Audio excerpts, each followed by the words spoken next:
The drive back felt wrong from the first turn onto their street. Not wrong, like I'd made a mistake coming. Wrong like the air itself had shifted. The smell of my mother's gardenias still there along the fence, but everything else somehow tilted, like a painting hung slightly crooked that nobody's bothered to fix in years. I gripped the steering wheel and reminded myself why I was here. My brother Landon was getting promoted to captain. My father had called my Aunt Rosemary to pass along the invitation, because he still couldn't bring himself to call me directly. 6 years, and he still couldn't dial my number. I almost didn't come. I had driven halfway there before I pulled off I-95 at a rest stop outside of Richmond and sat in my car for 20 minutes watching trucks go by. I told myself I was just tired. I wasn't tired. I was terrified that the moment I walked through that door, I would become 17 again. Standing at the kitchen table while my father pushed a piece of paper across it and told me to sign my name and be done with it. I signed it. That's the part I still have to live with. But I'm getting ahead of myself. Let me go back. My father was a federal prosecutor for 31 years. The kind of man who walked into a room and the temperature changed, not in a warm way, in the way that makes people sit up straighter and check their ties. He built his career on precision, on finding the single thread that unraveled everything else. And he applied that same methodology to raising his children. My brother Landon was the thread he was proud of. I was apparently the one that kept snagging. It wasn't that I was a troubled kid. I made straight A's through high school. I ran varsity cross country. I volunteered at the VA hospital every Saturday morning the summer before senior year, which is where it started, where I fell in love with what those doctors did. Not the prestige of it, the specific, quiet miracle of it. Watching a man my grandfather's age squeeze a physical therapist's hand and take 3 steps on a leg that wasn't supposed to work anymore. That did something to me that I couldn't explain to anyone. When my acceptance letter came from Georgetown Medical School, I thought my parents would be proud. I had worked 4 years toward nothing else. I had deferred sleep and social life and anything resembling a normal college experience for one singular goal, and I had gotten there. My father sat down at the dinner table, set the letter aside, and told me we needed to talk about the family. The firm, meaning my father's law firm, Alderman and Holt, where my grandfather had worked and where my father had made partner at 34, was going through a transition. His co-founder was stepping back due to health issues. There was pressure from the senior partners to bring in family. Landon was already an ROTC, clearly headed for the military. That left me. He needed me to come into the firm, start as a paralegal, take the LSAT, go to law school on the firm's dime, make partner by 35. He had it mapped out. He even had a timeline printed on a piece of paper, which he slid across the table the way I imagine he slid evidence to juries. Calmly, certain I would see what he saw. I told him no, not rudely. I told him I understood what he was asking, and that I was grateful he thought of me, and that the firm meant everything to our family. And then I told him that I had worked too hard and wanted too specifically to walk away from Georgetown for anything. He looked at me for a long moment. Then he said, "You're making a decision you don't fully understand the cost of yet." I told him I was willing to live with the cost. He nodded slowly, the way he did in court when a witness said something he was planning to use against them later. And then dinner continued. My mother passed the green beans. My brother asked about the bread. The subject was dropped. For 3 weeks, nothing happened. I thought we had reached some kind of quiet understanding, that he disagreed, but that it was over. I started looking at apartments in DC. I emailed my incoming class advisor about orientation week. I bought a used copy of Grey's Anatomy from a junior student who was selling her books. Then my father called me into his study. He had spoken to his senior partner, a man named Mr. Alderman, who had known our family since before I was born. Mr. Alderman had, apparently, already begun telling clients that a second-generation Holt would be joining the firm in the fall. My father had, apparently, told him this before he told me. He needed me to sign a letter declining my Georgetown acceptance and requesting a deferral. He had already typed it. It was sitting on his desk, 2 paragraphs, my name at the bottom with a line waiting. I stared at that page for a long time.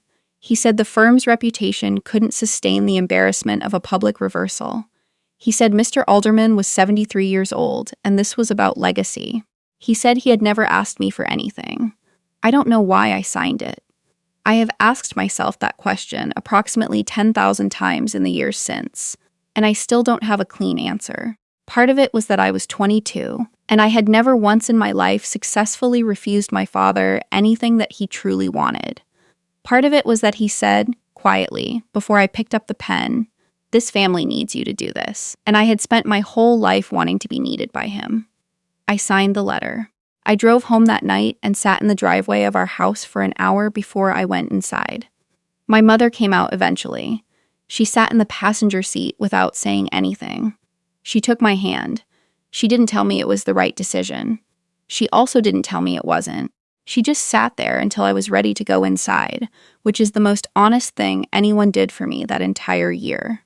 Georgetown was informed. The deferral was granted for 1 year, with the understanding that I would request reinstatement.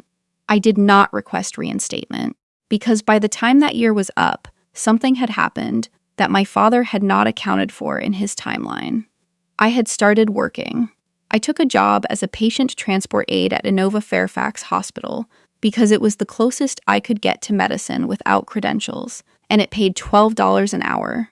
I worked nights, 11 p.m. to 7 a.m., 3 shifts a week while I studied for the LSAT during the days, because my father had at least agreed to fund law school, and I intended to hold him to that while I figured out my next step. The hospital at night is a different place than people imagine. Quieter, but not peaceful. It's the quiet of things being held together by concentration. I wheeled patients between floors in the dark hours, and I watched the residents come and go from the ER, and I paid attention to everything. There was a second-year resident named Dr. Osi, who I used to see in the hallway near the trauma bay around 3 in the morning on the nights when things got hard. He never talked down to me. He would sometimes explain what he was doing, not because I asked, but because he was the kind of person who thought out loud. I took notes on my phone. I reread them on my commute home. One night, he caught me doing it and asked what I was writing. I told him. He looked at me for a moment and said, "You should be in medical school," I told him. The situation was complicated. He said, "Complicated how?" I said it was a family thing. He nodded and said, "You should still be in medical school." I reapplied to Georgetown in October of that year. I did not tell my father. I was accepted in March. I did not tell my father that either. I deferred again, this time for real reasons, financial ones. I needed to save enough to cover living expenses because I had decided, somewhere in those night shifts, that I was not going to take a single dollar from my father toward this. Whatever I built, I needed to have built it without his permission. I picked up a second job at a coffee shop on weekends. I moved into a 2-bedroom apartment in Falls Church with a woman named Beatrix who worked dispatch for the county and kept a strict no talking before 8 a.m. policy that I deeply respected. I saved for 14 months. I moved to DC in August. The first year of medical school was the hardest thing I have ever done in my life, and also the most completely myself I had ever felt. There is no other way to describe it. I was exhausted in a way that was almost liturgical, like the exhaustion meant something, was pointing somewhere. I studied in the library until 2 in the morning, and then walked home through the quiet streets and felt, for the first time in as long as I could remember, like I was exactly where I was supposed to be. I called my mother once a week. She always answered on the first ring, which told me she was waiting for me to call. We talked about everything except my father. He had not spoken to me since the morning I left for DC. Not because I'd had a dramatic confrontation with him, but because I'd simply stopped calling and he'd never started. The silence between us was not angry. It was just absence, which was, in its own way, worse. My mother told me once carefully that he thought I had abandoned the family. I almost said something that I would have regretted. Instead, I told her I loved her and that I would call again on Sunday. I finished medical school. I matched into a residency program at Johns Hopkins, general surgery, which is not the path for people who want a gentle life, and I knew that going in. 4 years of residency.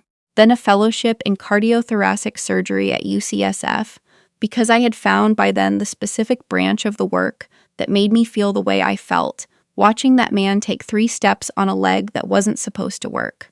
7 years in training after medical school. 7 years during which I did not go home for Thanksgiving, did not go home for Christmas, except once when my mother called me crying, and I drove 13 hours straight from Baltimore to sit at the table and watch my father look past me like I was furniture. I had made attending physician by the time Landon called about his promotion ceremony. He called me himself, not through Aunt Rosemary. Landon had always been quietly decent in a way that didn't announce itself. He said he wanted me there. He said he understood if it was too complicated. He said, and this I wrote down because it mattered, "You're still my sister. That's not complicated." I told him I would think about it, which is how I ended up pulled over at that rest stop outside Richmond, watching trucks go by. I got back on the highway. The house looked the same from the outside. My mother's gardenias, the blue shutters my father had repainted, the summer I turned 12, the flag on the porch that he took in every night without fail. Some things about my father I could not fault. He had his codes. They were just not always codes I could live under. My mother opened the door before I reached the steps. She held me for a long time without saying anything, and when she pulled back, her eyes were bright and she said, "You look like yourself," which I understood to mean that whatever she had expected after all these years, she had gotten something better. The house was full of people. My father's colleagues, Landon's fellow officers, neighbors I remembered from childhood. The kind of gathering that my father assembled with the same precision he brought to everything. Every person in the room serving some function. Every function serving some larger point. I stayed near my mother. I talked to my Aunt Rosemary, who told me I looked thin, and then told me I looked wonderful, and then told me both in the same breath. I ate a small plate of food and watched Landon move through the room with the easy confidence he'd always had, and I felt proud of him in a way that surprised me. Not because I doubted him, but because pride is easier when there's distance. And there hadn't been much distance between Landon and our father's version of what we were supposed to be.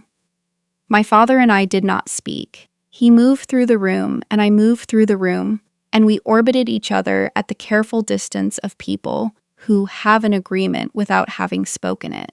I could feel him aware of me. I was aware of him. That is different from connection. That is the opposite of connection. Then Landon called the room to order. He thanked everyone for coming. He talked about what the promotion meant to him.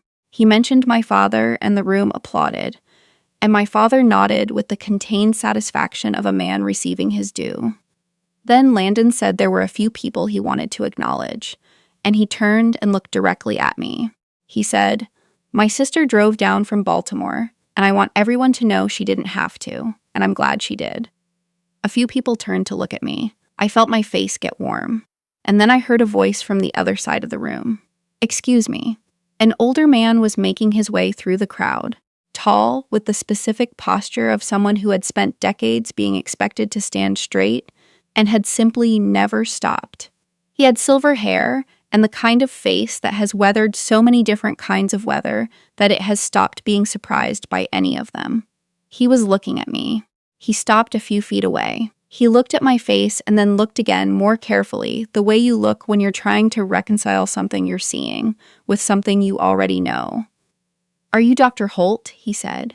"Nathalie Holt? Cardiothoracic?" The room had gotten quieter without anyone deciding to be quiet. "I am," I said. He straightened. There is no other word for what happened next. He straightened to a height he probably hadn't stood at in years, and he inclined his head with a formality that was completely out of place in my parents' living room, and also completely serious. "I'm retired Colonel James Whitmore," he said. "I served with your father about 25 years ago." He paused. "My wife had her mitral valve repair at Hopkins 18 months ago. You were her surgeon, I remembered. Her name was Ellen. She had come in as an emergency referral on a Thursday night, the kind of case where you have about 4 hours to make a series of decisions, and there is very little room for any of them to be wrong. She had done beautifully. We had spoken at her 6-month follow-up, and she had shown me pictures of her granddaughter's first birthday, which she had attended with energy she hadn't had in years. "How is she?" I said. "How is Ellen?" Colonel Whitmore's expression shifted. Not breaking, just softening, slightly, in the way of a man not accustomed to showing things. "She's here," he said, and he turned and gestured to a woman across the room. And Ellen Whitmore looked up from her conversation, and her face went through something private and bright, and she lifted her hand. "She wanted to come tonight," the colonel said. When we saw the name on the invitation and realized, he stopped. He looked at me with a steadiness that I didn't know how to receive. "She wanted to be here." He turned to the room. He was not a man who spoke loudly because he needed to. He was a man who spoke at one volume because that was the only one he'd ever needed. "This woman saved my wife's life," he said. "She has one of the top cardiac surgery outcomes records at Johns Hopkins. In the country." He paused. I just wanted the room to know who they're standing next to. No one said anything for a moment. I glanced at my father. He was standing very still. He had the expression of a man who has just heard something that rearranges the furniture in a room he thought he knew perfectly. Colonel Whitmore looked at him. They recognized each other. I could see it happen. The slow recalibration, the 25 years folding up. "Harrison," the colonel said. He was not unkind. He was simply direct, in the way that some people are who have never learned to be otherwise. "Your daughter is extraordinary." My father said nothing. Ellen crossed the room. She was a small woman with careful gray hair and a warmth that she wore like something she had earned. She took both of my hands in hers and said, "You gave us years." That was all she said. But she looked at me the way that no one in that house had looked at me in a very long time, which is to say, like she saw exactly who I was and was glad about it. I had to look away for a moment. I looked at my mother, who was watching from just inside the kitchen doorway, with her hands pressed together in front of her, and she was crying, very quietly, with the stillness of a woman who has been waiting for something for a very long time. I did not go to my father. I want to be honest about that. I did not cross the room and offer him anything, because I had spent a long time learning how to stop offering things and then absorbing the weight when they weren't received. I was not angry, but I was not the one who needed to close that distance, and I think I had finally, at 33, actually understood that. He came to me. It took about 10 minutes. The colonel and Ellen had moved on, talking to Landon, and the room had found its noise again, and I was standing with my Aunt Rosemary, and then I became aware that my father was beside me. He didn't say anything at first. We stood next to each other, looking out at the room. It was almost companionable in a strange way. Then he said quietly, "I didn't know about Hopkins." I said, "I know." He said, "I didn't know any of it." I said, "I know that too." He was quiet for another moment. I watched Landon laugh at something the colonel said, easy and bright. My father said, "I owe you an apology that I'm not sure I have the words for yet." I thought about that for a moment. The careful prosecutor's language, not, "I'm sorry," which would be immediate and possibly insufficient, but an acknowledgement that the apology existed and that he was not yet equal to it. It was, I thought, probably the most honest thing he had said to me in a decade. I said, "I know." He looked at me then, and I looked at him.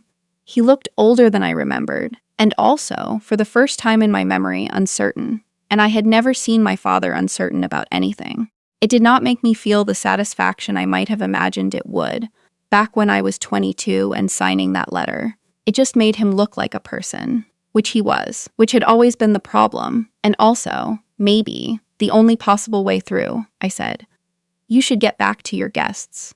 He nodded. He stayed one more moment, then he went. Landon found me later, near the end of the night, when the crowd had thinned and my mother was washing dishes in that way she has of cleaning as a form of composure. He stood beside me on the back porch, and we looked at the yard in the dark, at the garden beds my mother had kept up, and the fence my father had painted and repainted every few years since we were small. Landon said, "I'm glad you came." I said, "Me too." He said, "He's going to call you." I said, "Maybe." He said, "He will." I didn't answer that. I don't know if Landon is right. I know that my father is a man who does the things he says he will do, which is both what made him impossible to grow up under, and also what makes me think, on my better days, that there might be more to say. Not that it was fine, not that I wasn't hurt, but that we might somewhere down the road manage to be people to each other again. I drove back to Baltimore the next morning. I stopped at a diner outside of College Park and had eggs and coffee, and sat for a while looking out the window at the parking lot in the early light. I thought about Ellen Whitmore showing me pictures of her granddaughter's first birthday. I thought about my mother standing in the kitchen doorway with her hands pressed together. I thought about the fact that I had not needed anyone in that room to tell me who I was. I already knew.